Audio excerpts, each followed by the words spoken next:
All right, cool. So we've got a good group here. Thanks everyone for tuning in. We'll get started. Um, Thanks for coming back to one of these chats. It's good to see everybody. Hope everybody's well and healthy and safe.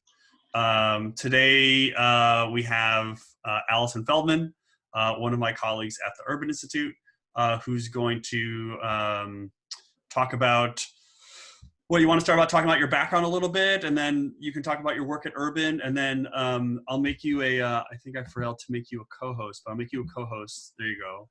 And then if you want to demonstrate, I know you're a big lover of Figma. So if you want to just demo some Figma stuff for people, I think that would be great. So I'll just prime you here. Maybe you can talk a little bit about your background and how you ended up at Urban. Yeah, a wild ride for sure. I feel pretty confident in saying that I probably have one of the more unique backgrounds coming into Urban as a designer. So I have a science degree, biology and environmental science. I have no formal training in design at all, but I was always somewhat of a doodler. My parents would come down in the mornings to find that their paper was just already covered in drawings, and not just mustaches. I would go, all out.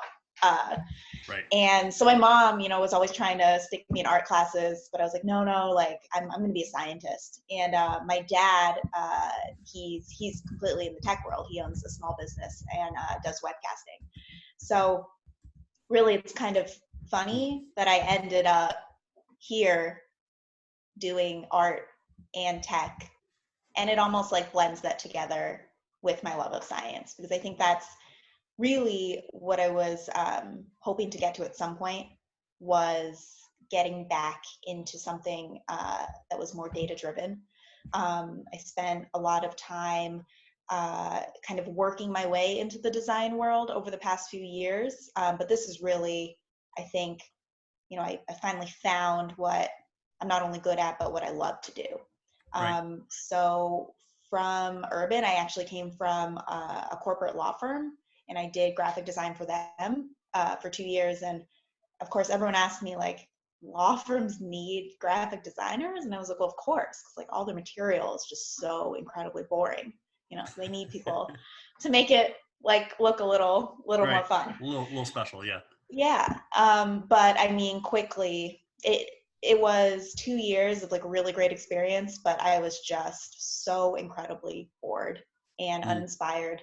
And I really did miss that that science, data research aspect, which is exactly what I have now working at Urban. So I still don't really know how I got this job, but here I am. There you are. Year and a half later. So before you go on, can I ask a quick question? Because we've had a thread of a conversation over the last few days in these little meetings about data viz and design, and how sometimes you might create a data viz that's totally different or weird to grab people's attention, bring them in. But a lot of what we've also talked about is how a lot of that's still content driven. It was the stuff you were doing at the law firm, was it not really content driven? It was really just about getting that that cool pop, but it wasn't about. Oh no, it was definitely content driven, and I would almost say that was kind of, well, that was maybe one of the reasons why it was such a the transition just made sense.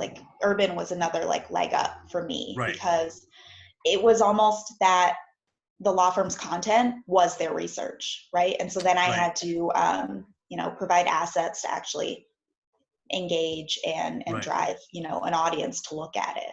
So it really, in a way, it actually made a lot of sense to go from a law firm to Urban. To Urban. That's great. Okay, so you've been at Urban, you said a year and a half? About a year and a half, right? Yeah. Yeah, all right, great. You want to talk about the stuff that you work on? Yeah. So and you can share your screen if you want. Funny. Yeah, I'll share in a minute. It was funny. So I'm going to share some Figma projects. All these tools have actually launched already. So after, if you're interested in actually seeing what the product came to be, they're all, on urban.org. But it was interesting for me actually going back and looking at old projects too in Figma. I mean, I went back to the very beginning, so a year and a half ago when I came in, like really just like not knowing what I was doing. I had never seen Figma before I came to Urban, and also I think it was a relatively new prototyping tool about a year and a half ago. It was still very much like, you know, Sketch is what everyone is using, and also I had never used Sketch before. So I, you know, came in just like completely new, and maybe that even helped me because I didn't have any of these preconceived, you know, Sketch practices already drilled into my brain. So I came into Figma just like super green. I, you know, learned tutorials online, and like now it's all I use. I find reasons to use it. I love it so much. John's heard me many times talk about my love of Figma. He also teased the, you know, that I would get to meet the woman that created Figma, and I had like a little fangirl moment. So hoping Well, that actually still happens. So I think she's on the call. Amelia's on. Oh, She didn't create gosh. Figma. She didn't create Figma, but she worked on it. I think she's on the call somewhere. So I think it's I think Amelia Wattenberger is on the line. She well, if she is, yes, she was. I bow down to you. Thank you. I was trying to incognito. Yeah, I mean, I'm not exaggerating when I say how excited I got when John told me that he knew you. So anyway. Yeah. All right. Yeah. So do you want to talk about a few of your things? Yeah, I'll share my screen now. Cool. So let's see.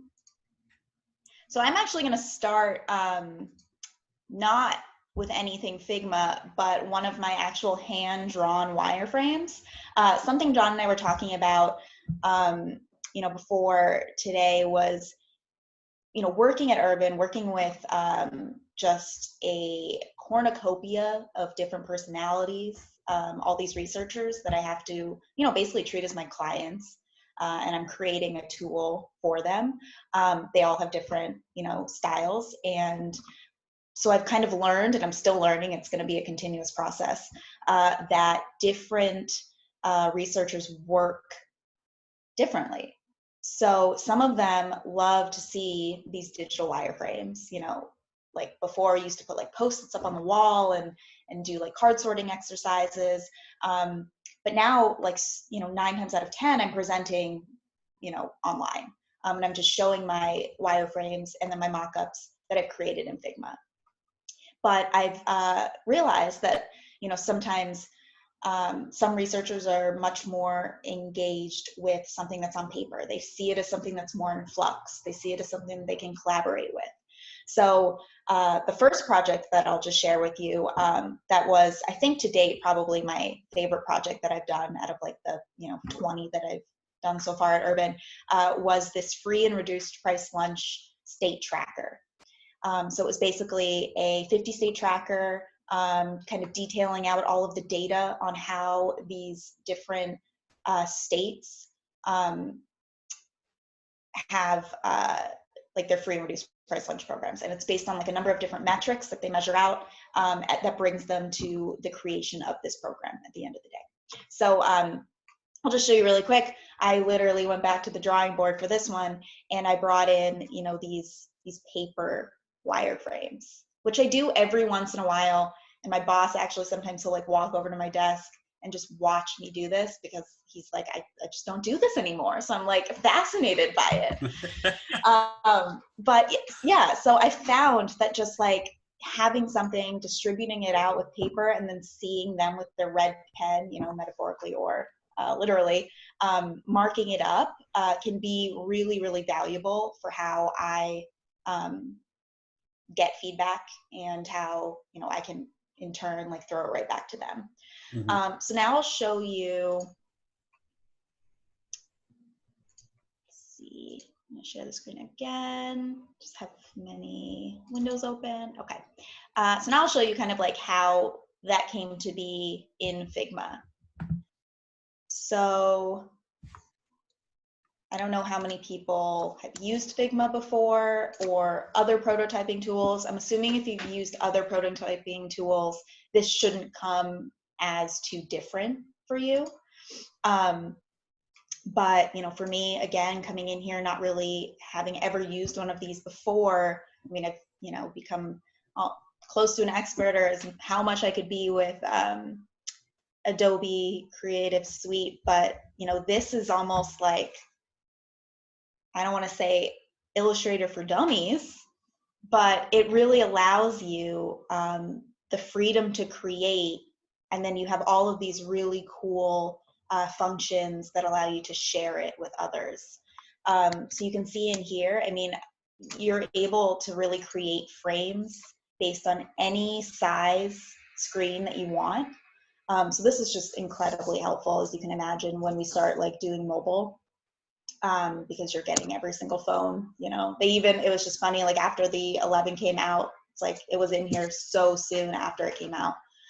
So even you could like model that screen based on the dimensions, but here they have it for you, and you just click on it and it just drags right over here, which is awesome.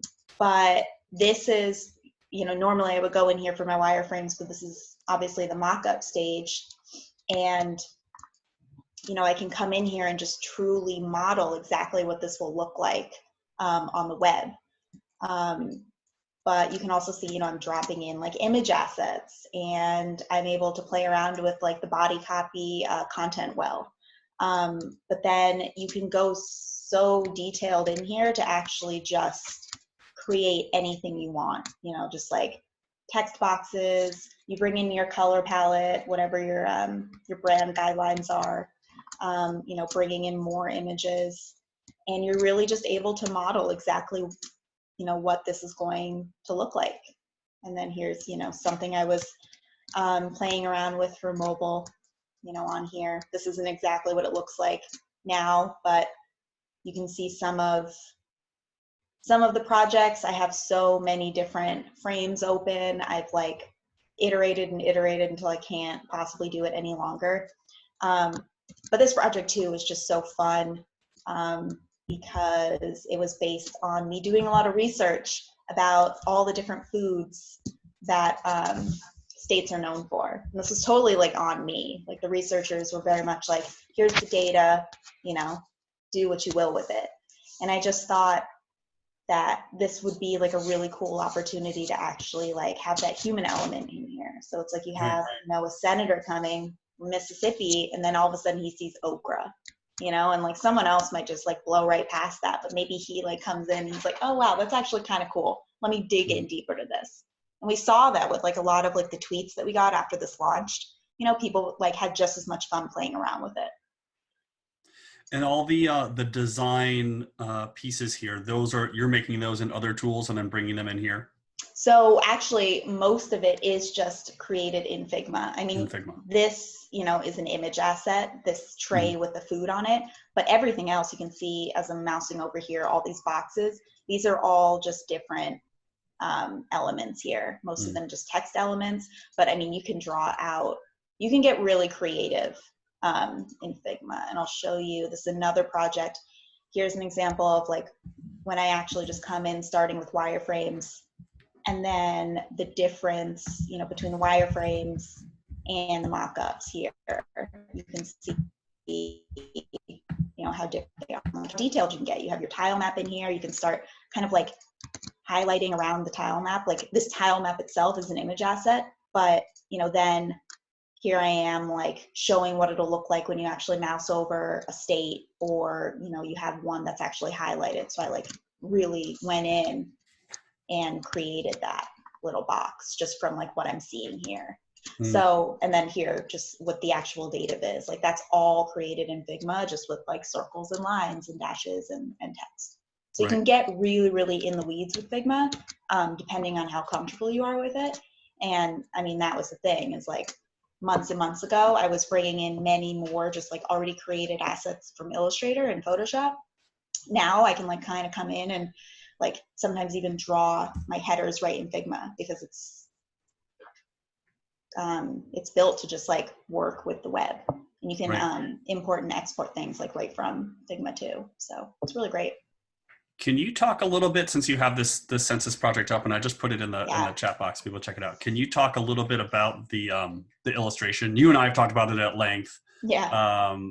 but maybe you can talk a little bit about it, just how, I guess, different it is for an urban project, and what it meant, I think, for the project as a whole. When you go to the website, you literally kind of see just, yeah, like kind of not even that whole, what I'm seeing on my screen. It's like just the illustration, like the headline and maybe that first sentence. That's really all you see. It's very much in your face.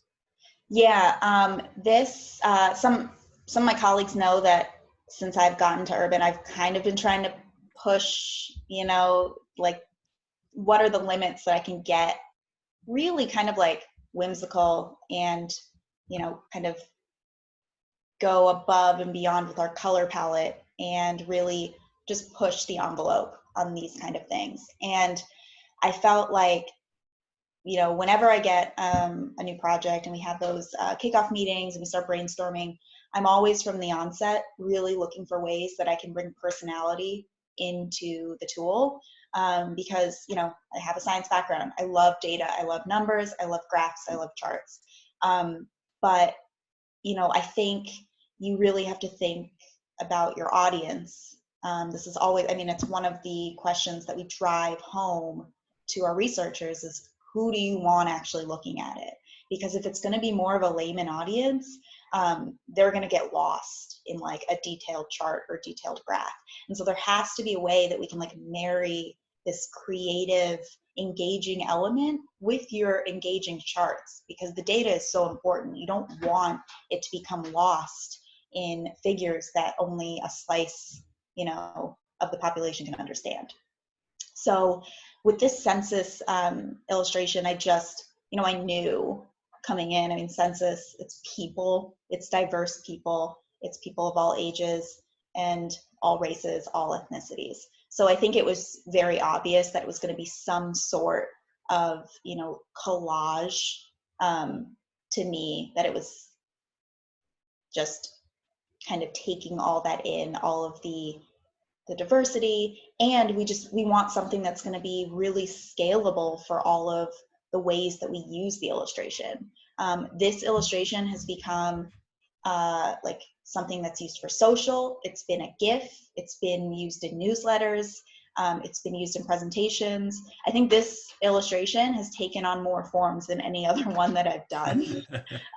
So I think that in itself just shows, the reach that this art can actually have.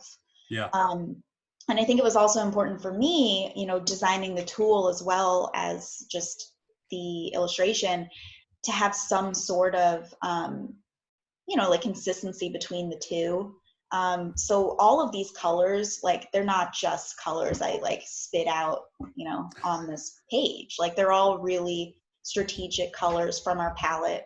I just, I knew that this project in particular like might not lend itself to our normal like in your face bright blues, bright pinks, reds. So I used a lot of like our more like muted colors. Like you can obviously see the pink is still in there because everyone loves urban pink. Right. But yeah, so I wanted to kind of balance that out by using a lot more of our colors that aren't used as much. So you can kind of see as you go in here, like it uses a softer blue, it uses a softer green, it uses a softer pink here. Cool. So we've talked for about 20 minutes. I'll just see if there are any, I haven't seen any questions in the chat window, but just open it up if people have questions for Allison about Figma, about her process, about any of your other work.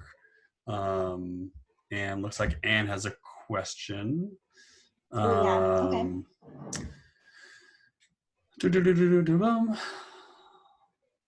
So. Do you want me to read it out? Sure, go ahead. Okay. Since you're going to answer it, yeah, might as well. Okay. This is from Anne Emery. So when designing for the general public, I can't stand the word dumbing down. None of us can, which I hear way too often in the data communications world. I never want to talk down to people like they're kindergartners. Instead, I'm trying to respect that they have limited time and that they have specialties other than data and research. How do you handle this balance?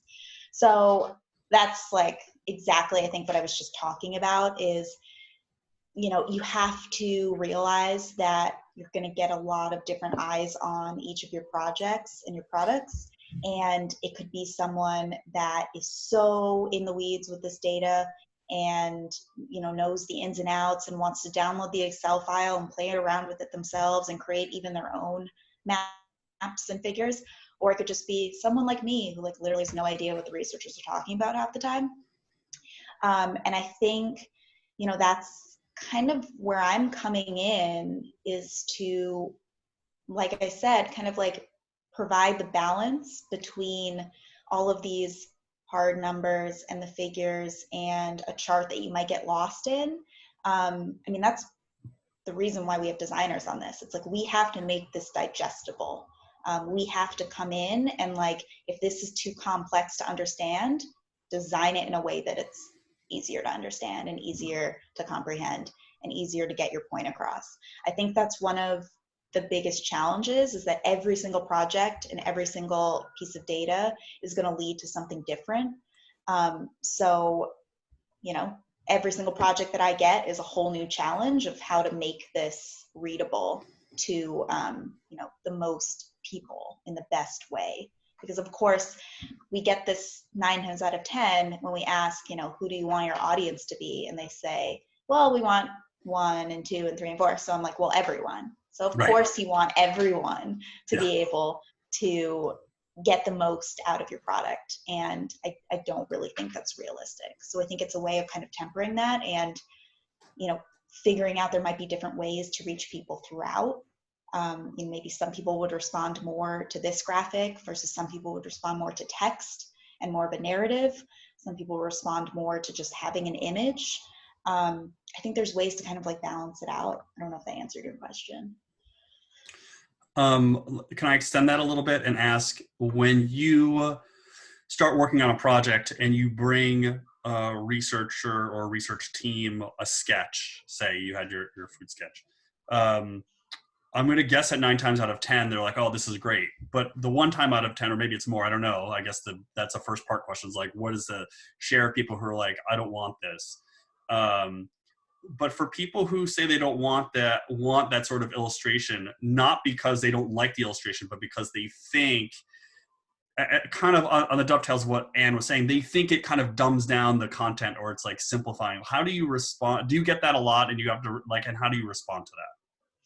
So it's interesting. I don't get it a lot personally, but I completely understand. And I almost think that's why I've been trying to push things that maybe urban isn't used to, like this census illustration, this concept for like a lunch tray dashboard. Like honestly, 5 years ago, I don't think that would have ever like gotten through. And I think maybe it's almost just in the way that I'm presenting, and maybe even coming in, you know, with that scientific background, but also like I can almost play both sides. I can speak to kind of like that more analytical, like methodical approach, but then I can also speak to the layman approach, because like I didn't, you know, go to school for whatever they're studying. Right. So I almost feel like I'm the bridge between that. And I think just driving the point home that like these illustrations, these assets, they are meant to be exactly that, an asset. Like your data is going to be the highlight here. It's what we're trying to showcase. Anything else we're adding is just going to be like icing on that. And it's going to just drive people into your product and engage them to the point where they want to get in there. You know, like constantly like rolling through like a website, are you going to click on the thing that is like black and white text with a bunch of jargon like in the title, or are you going to click on the thing that maybe has like the cute cat illustration?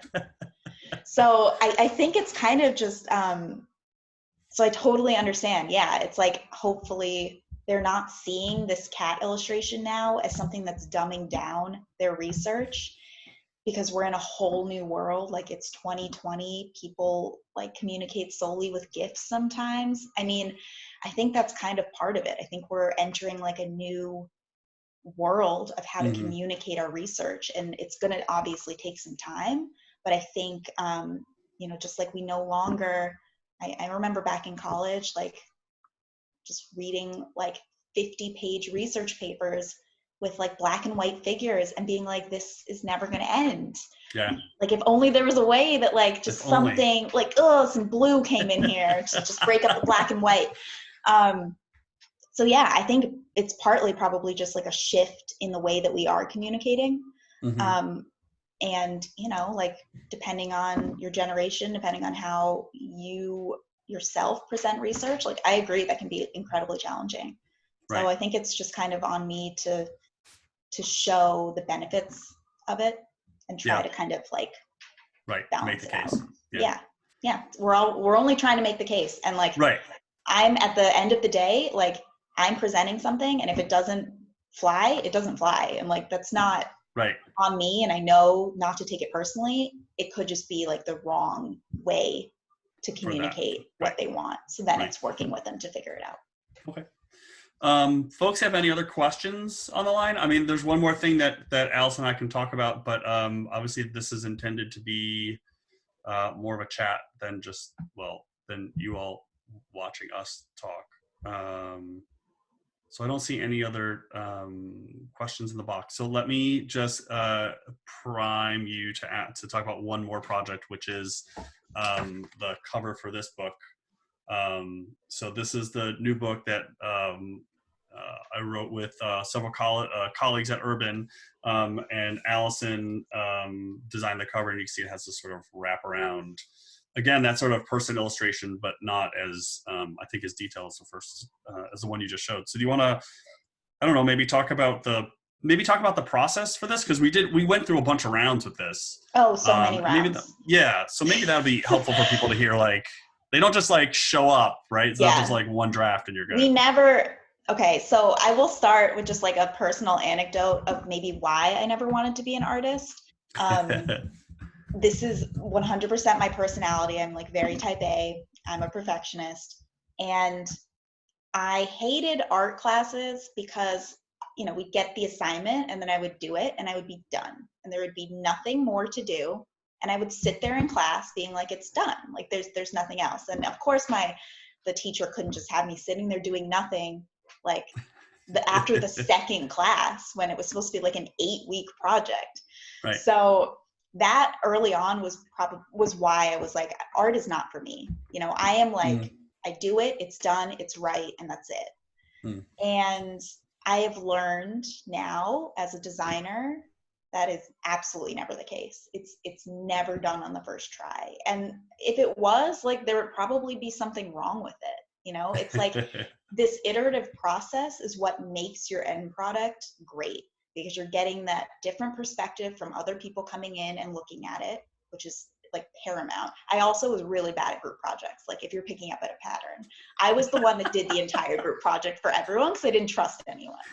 So I was the worst. So at least honestly, you can be honest about it now. Yeah, no, yeah, totally honest, because I think I'm a better person now going through all that. I mean, you cannot be like, designers I think get a reputation for being that way, where it's like they're very protective of their work, and you know, sometimes they're stuck up and they think their way is the only way. And I have like very much learned that is like the worst possible personality that you can have, because you're just, first of all, you're not going to get any work, because no one wants to work with a designer that is so rigid that they don't want to accept any other opinions or help. So going back to elevate the debate, it started out very much with like our whole design team kind of like, I mean, we had no idea. So it was just Jon being like, can we just get some options here? So, you know, me and like a couple of my colleagues were like, yeah. So we you know, presented like, I think like 3 or 4 each. I will say, interestingly, like the end product looks pretty similar to like beginning design. So this is like, I think, one of those examples where I think we had a really good idea of where we wanted to go. And it's funny too, because my colleague that did the other couple designs, they didn't look like so different from mine. So I think we all kind of knew the direction where we wanted to go. But it did, you know, it took a while to get there, partly because this book got printed and like it's going to be seen by a lot of people and be on bookshelves. which is why we did the yellow spine, because Right. we wanted it to Right. really So pop. you and I share this Yeah. love of like the spine that sticks out. We knew that the spine had to pop. Right. We knew the spine had to pop. And I think early on, what was interesting, you know, for me at least is, you know, not the client because we're colleagues, but in this case kind of was like, you know, we have this thing and, you know, the requirements I think were, you know, we wanted urban branding. And personally, I like covers that sort of share or That share wraparound. Yeah, they have a wraparound. They share the theme from front to back. Yeah, but I think it was funny the three people on your team, all three of you kind of had. It was definitely within the same ballpark, and it was just like kind of honing in a little bit. Yeah. Yeah, but yeah, and then once we had it, like working with the publisher was a whole other thing. Just a whole other thing. Because you have to add. Yeah, you had to add like logos and barcodes and yeah, price points, and it was just like, it was incredible that we would send them like the mocked up version, and then we would get back something like completely different. Right. So that was definitely an exercise in patience. Yeah. Like, yes. Why did they not put the logo where we specifically told them the logo? Yeah, that was a long few weeks. Yeah. I won't lie. There may have been a couple things that were smashed on my desk during a couple of those. Yeah, but you know what? I think it ended really well, and really well. Yeah, no, it's great. It's great. Yeah. Okay, so anyone have any questions out there for Allison? We've talked about Figma, we've talked about her process. I'm sure she's happy to answer other questions if people should have them. Can answer anything well within reason. I don't want to call on people, but if Amelia's still on the line and she wants to say anything else about Figma, I'm sure that would be fine. Yeah, I don't know. I love Figma too. I used to use Illustrator and Photoshop, and I'm not personally a designer, but I do a lot of design and development, and Figma is like perfect for web design because it acts a lot like the web in a way that like Illustrator is maybe better for like illustration, but and Figma is also really nice because they opened up like an API for developers to make their own plugins. So there's tons of like community plugins that are really nice for like, there's like a better font picker or like icon packs and stuff like that, which are all great. Yeah, and like the ability to create like components, you know, and then use them across the board. And just the fact that it's cloud-based is like paramount, and like you can work on something with your colleague, which is great. Yeah, my boss and I think in the beginning their whole thing was like it's like a collaborative design tool, so like you can see other people's like mice moving around, which like it was a little creepy at first, but super helpful. I just had like this morning like a meeting with my boss, and it was just like, this is how we can work on something at the same time and see what, like, instead of just being like, oh, that thing like up in the corner, no, not that, like the thing that's further up in the corner. Instead, like, it's right there. Yeah. Cool. So let's see. There's one question. So Sue asked about COVID charts and related to that. I don't know how much you're working on COVID charts. Yeah. Yeah. So Urban does have a whole COVID page I'm going to link to here. And we are doing a ton of graphs and data viz for that. We're just putting out a lot of content right now. So we are doing a bunch of those, but I don't think we do have, I think, a couple of big projects that are coming, hopefully, you know, sort of relatively short. Like how long, as a comparison, right? So blog posts we can get out, you know, sometimes people write them, you know, in a day.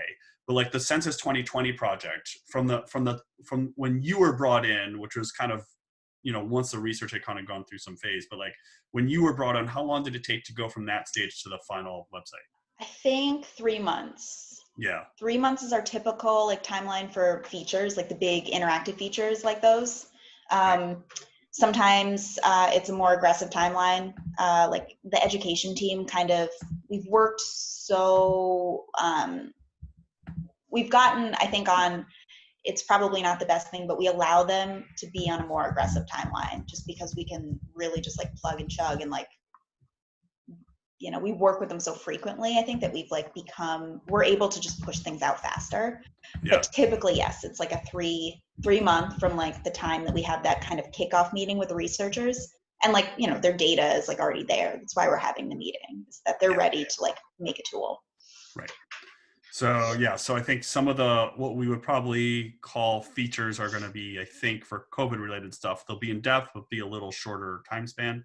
But there's a lot of stuff on that page that I link to, mostly blog posts and similar things on that. So,